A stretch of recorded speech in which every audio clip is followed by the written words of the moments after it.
Photo की चुमेले रोजाना हो। मैं याद हरियर भाई इनका फोटो जरूर चुमना। हाँ चुम लीजिए। इधर वाले भाई को थोड़ा सा ज्यादा परेशान है, फ्लाइंग किस दे दीजिए। अरे की बस कर रे पगला रहे दे जब देले बारे दर्द पहले सहे दे। लाठी ना चलाएं आप लोग और आप लोग शांति से बैठिए, शांति से। कभी ही दीवाना हो जा जा फोटो की चुमेले रोजाना हो। और चलिए वाह वाह खिला गोता हर को देह दीवाना हो फोटो के चुमेले रोजाना हो। कि मान ले पिया हमके पति पगली देखा में अगरबत्ती कि बनल चाहतिया श्रीमती। नरमुंडा जी, हाँ जी, अगर ये कन्या कहे कि आपसे शादी करना चाहती हूँ तो आप क्या कहेंगे?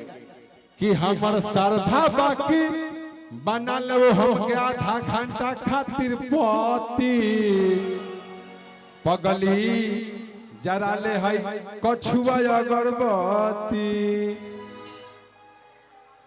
हमको नहीं लग रहा कि स्वामी लायक हैं ये। हे मानव, बहुत मच्छर उड़ रहा है, डेंगू का प्रकोप पूरे भारतवर्ष में है, इसलिए कछुआ जलाइए, मच्छर भगाइए।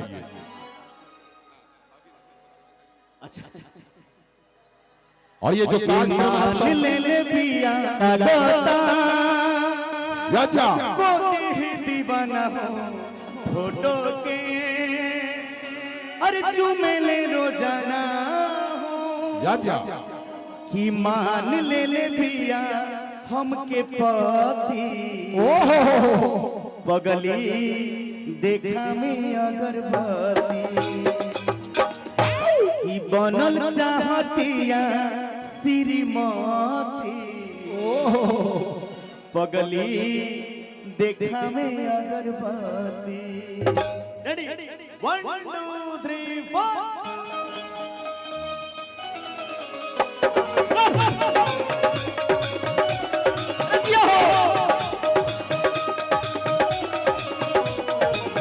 ला ला ला ला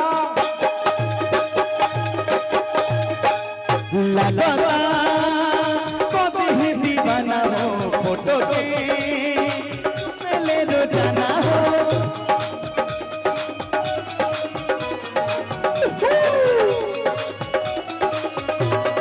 लगता कभी ही दीवाना हो फोटो के रोजाना हो।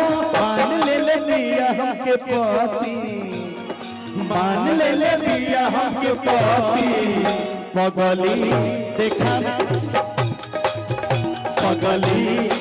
में अगरबत्ती बनल चाहतिया श्रीमती बनल चाहतिया श्रीमती पगली देखा में अगरबत्ती पगली देखा में अगरबत्ती।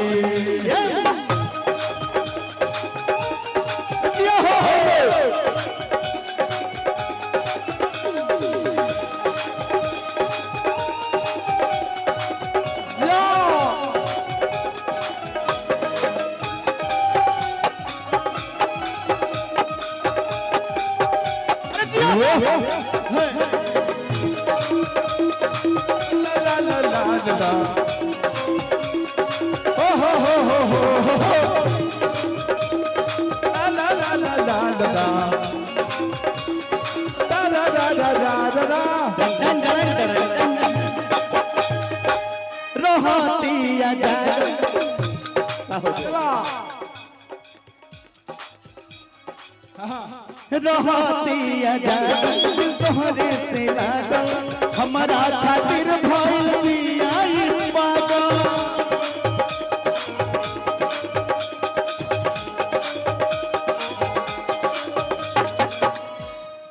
भइल बिया पागल कहतिया जागल कहतिया तोहरे से दिलवा पलागल